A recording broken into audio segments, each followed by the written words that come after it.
वक्रतुंड महाकाय सूर्यकोटी समप्रभ निर्विघ्नं कुरु मे देव सर्वकार्येषु सर्वदा ब्रह्मानन्दं परमसुखदं केवलं ज्ञानमूर्तिं द्वन्द्वातीतं गगनसदृशं तत्त्वमस्यादिलक्ष्यम् एकं नित्यं विमलमचलं सर्वधी साक्षिभूतं भावातीतं त्रिगुणरहितं सद्गुरु तन्नमामि। गुरुर्ब्रह्मा गुरुर्विष्णू गुरुर्देवो महेश्वरः गुरुः साक्षात् परब्रह्म तस्मै श्री गुरुवे नमः। या देवी सर्वभूतेषु शक्तिरूपेण संस्थिता नमस्तसे नमस्तसे नमस्तसे नमो नमः। नमस्कार साधक जन हो. समर्थ रामदास स्वामींच्या 205 मनाच्या श्लोकाचे विवरण परम आदरणीय श्री तुकाराम नारायण विप्र म्हणजेच योगीसूत यांनी त्यांच्या मनासज्जना या ग्रंथात मांडले आहे. मी सौ अनुराधा अजय खरवडकर आदिशक्ती आध्यात्मिक संघटन नामसंकीर्तनच्या वतीने त्यांच्या या ग्रंथाच्या वाचनाचा उपक्रम हाती घेऊन आपल्यासमोर आलेली आहे. आजचा दिवस आहे 17वा आणि श्लोक आहेत 136 आणि 137. शुका सारिखे पूर्ण वैराग्य जाचे वसिष्ठा परिज्ञान योगेश्वराचे कवी वाल्मिका सारिखा मान्य ऐसा नमस्कार माझा सद्गुरु रामदास. जय जय रघुवीर समर्थ. भये व्यापिले सर्व ब्रह्मांड आहे भयातीत ते संत अनंत पाहे जया पाहता द्वैत काही दिसेना भय मानसी सर्वथाही असेना जीवा श्रेष्ठ ते स्पष्ट सांगोनी गेले परी जीव अज्ञान तैसे चिठेले देहे बुद्धीचे कर्म खोटे टळेना जुने ठेवणे मीपणे आकळेना. मनोबोधातील एक रम्य प्रकरण म्हणजे राघवाचा पंथ अर्थात निर्गुण बोध. या रम्य प्रकरणाची सुरुवात 136व्या श्लोकापासून झाली आहे. समर्थांचा 136वा श्लोक बोध या अंगाने पचला तर मनुष्य निर्भय बनू शकतो. या भयाचे मुख्य कारण म्हणजे देहभाव. या देहामध्ये वसणाऱ्या खऱ्या मीचे अज्ञान हेच आहे. या अज्ञानालाच शास्त्रीय परिभाषेत द्वैत असे म्हणतात. द्वैत म्हणजे देह म्हणजे मी व हा मी देवापेक्षा वेगळा आहे असे मानणे व द्वैतभाव व अद्वैत याचा अर्थ या देहात मी जो नांदतो आहे तो परमेश्वराचाच अंश आहे. तो परमेश्वराप्रमाणेच अनंत व आनंदरूप आहे, अज आहे, अमर आहे. मनुष्याला सर्वात मोठे भय कोणते असेल तर ते म्हणजे मृत्यूचे भय आहे. ज्याला मी म्हणजे 3.5 हाताचा देह नसून माझे मूळ स्वरूप अविनाशी आत्मा आहे हे बोधरूपाने समजले आहे तोच निर्भय होऊ शकतो. देह म्हणजे मी हे घटकाभर सत्य मानले तर या देहाला आल्यानंतर जे नामाभिधान केले जाते ते सुद्धा शिल्लक राहत नाही. म्हणजे एखाद्या व्यक्तीचे रामराव हे नाव असेल तर रामरावाचा मृत्यू झाल्यानंतर रामराव गेले असा शब्दप्रयोग केला जातो. रामराव याचा पार्थिव देह असा शब्दप्रयोग केला जातो. शंकराचार्यांचे बोधाष्टकामध्ये डोळे म्हणजे मी नाही, कान म्हणजे मी नाही, जिव्हा म्हणजे मी नाही अशा पद्धतीने सर्व देहांतर्गत अवयव म्हणजे मी नाही. याही पुढे देह म्हणजे मी नाही तर मी अविनाशी अमर असा आत्मा आहे असे म्हटले आहे. आपण वस्त्र जितक्या सहजतेने बदलतो तेवढ्याच सहजतेने आत्मा जीर्ण देह सोडून नवीन देह धारण करतो. या बोधावर संत महात्मे शंकातीत अवस्थेत प्राप्त होतात. म्हणूनच ते मृत्यूच्या भयापासून दूर असतात. म्हणून आपुले मरण पाहिले मी डोळा तो अपूर्व सोहळा झाला असे म्हणू शकतात. त्यांच्या दृष्टीने मृत्यू हा सोहळा ठरतो व तो सोहळा आपल्याच डोळ्यांनी पाहतात. म्हणजे नक्की काय पाहतात? हे मरण पाहणे हा एक आनंद सोहळा आहे असाही दावा करतात. या मागील रहस्य काय आहे अशी अवस्था तुमच्या आमच्यासारख्या सर्वसामान्य माणसाला शक्य आहे काय? हा विचार अत्यंत महत्त्वाचा आहे. या प्रश्नाच्या उत्तरासाठी आपल्याला जन्ममृत्यूचा फेरा म्हणजे काय हे मुळात समजले पाहिजे. जन्माला आला म्हणजे मरणारच हे एकमेव भविष्य सत्य असते. मरण कल्पनेशी थांबे तर्क जाणत्यांचा, असा आद्य वाल्मिकी गदिमा म्हणतात. तर संतश्रेष्ठ ज्ञानराज म्हणतात, उपजे ते नाशे, नाशे ते पुनरपी दिसे, हे घटिका यंत्र जैसे परिभ्रमे गा. या काळचक्राला घड्याळाची उपमा दिलेली आहे. घटिका यंत्र सारखे पुढे जात असले तरी पुन्हा पुन्हा ते 1 ते 12 या आकड्यातून फिरते. विश्वचक्र हे अविरत फिरते, सारखा काळ चालला पुढे पुढे असेही म्हटले आहे. या विश्वचक्रामध्ये जन्माला येणे, मरण पावणे ही मालिका अखंडपणे चालू आहे. पण जन्माला येणे व कोणत्या प्रकारचा देह मिळणे हे कशावर अवलंबून आहे? तर वासना यावर हे अवलंबून आहे. जन्म घेणे लागे वासनेची या संगे वासना शिल्लक राहिली की जन्म हा येणारच. मात्र देह कसा मिळणार? ही जी वासना आहे त्या पूर्तीसाठी जो देह चालू शकतो तसा देह मिळणार. संत तुकाराम महाराजांच्या जीवनातील एक प्रसंग अगदी बोधप्रद आहे. ते आपल्या सासूबाईला सतत म्हणत, सासूबाई, तुमचे मन सदा सर्वदा घरातील नष्ट वस्तूंमध्ये खरकट्या मरकट्यात अडकलेले असते. तर जरा यातून बाहेर पडून श्रीरामाचे स्मरण करा. तो मोक्षदाता आहे. पण त्यांच्या सासूबाईंना हा बोध पटला नाही.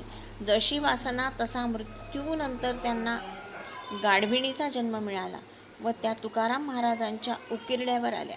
गाढविणीच्या देहातील आपल्या सासूबाईंना तुकाराम महाराजांनी ओळखले व म्हणाले, अहो सासूबाई, आता कैची चोळी लुगडी, आता सदैव डुंगण उघडी, आता कैसे पुरणपोळी, सदा उकिरडे धुंडाळी, माझ्या रामा विसरली, म्हणून गाढवी झाली. तुका म्हणे, अहो मामी, वर्म चुकला ती तुम्ही.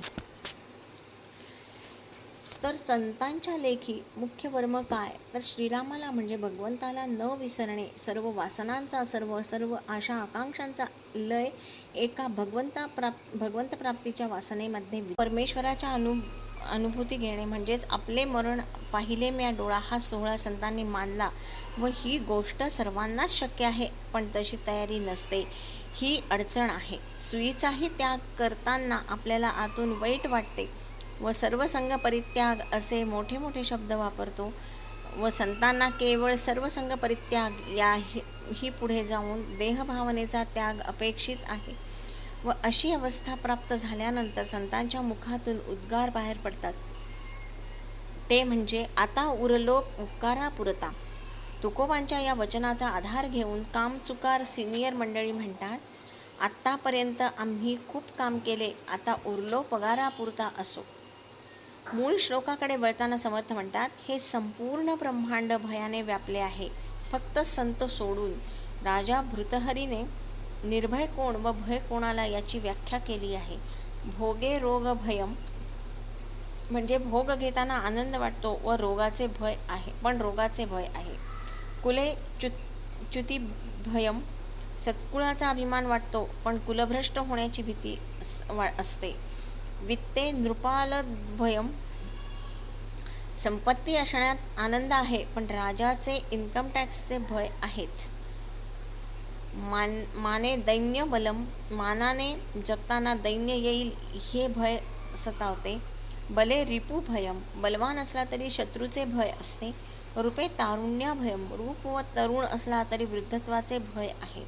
शास्त्राभ्यास करणाऱ्याला व वादविवादाचे भय आहे. गुणवंतांना दुष्टांचे भय आहे. देहाला मृत्यूचे भय आहे.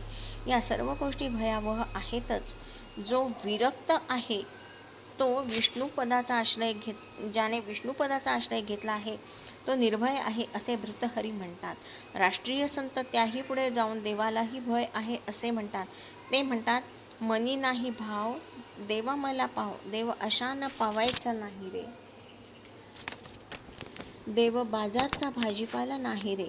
दगडा मातीचा देव त्याला पाण्याचं भेव. लाकडाचा देव त्याला अग्नीचे भेव, सोन्या चांदीचा देव त्याला चोराचे भेव. अतिशय मार्मिक असे हे काव्य कर्मठांचे डोळे उघडणारे. संत तुकडोजी महाराजांच्या या काव्याचे रहस्य म्हणजे तुम्ही खऱ्या देवाला ओळखा. सर्वांतर्यामी सारखेपणाने वसणारा तो आत्माराम हा खरा देव आहे. म्हणूनच माणसाने माणसाशी माणसाप्रमाणे वागणे हेच खरे देवपणाचे लक्षण आहे. संत मात्र पुढची पायरी चढलेली असतात. केवळ माणसाशी माणसाप्रमाणे वागणे यापेक्षाही सर्वच प्राणीमात्रांबरोबर माणसाप्रमाणे वागणे हा दैवी गुण त्यांचे ठायी असतो. म्हणूनच काशीहून रामेश्वरला नेण्यासाठी आणलेली गंगेची कावड संत एकनाथ महाराजांनी तहानेने व्याकुळ झालेल्या गाढवाच्या पोटात रिकामी केली. तेव्हा त्याची भूतदया बघून रामेश्वराने त्यांना तेथेच दर्शन दिले.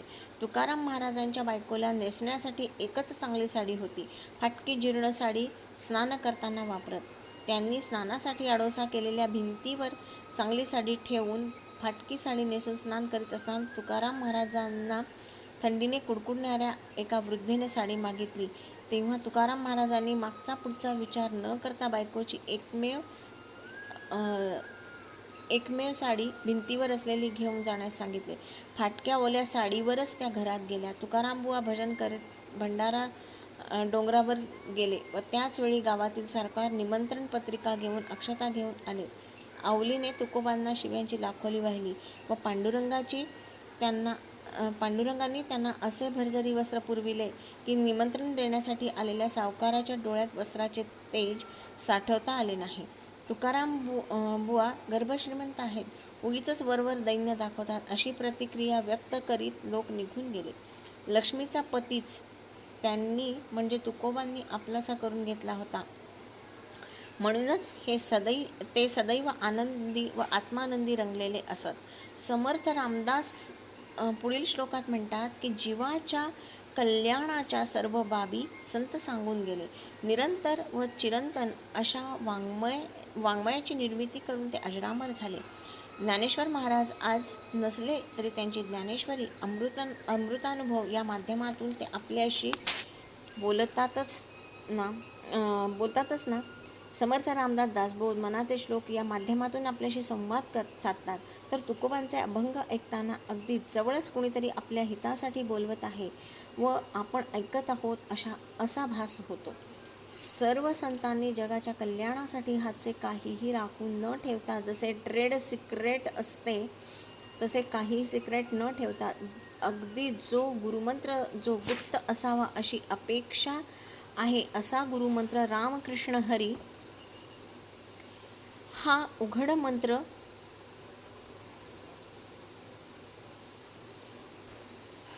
सांगून जगावर उपकार केले. पण आपल्याला आपले कल्याण करून घ्यावयाचे आहे अशी मुळीच इच्छा नाही.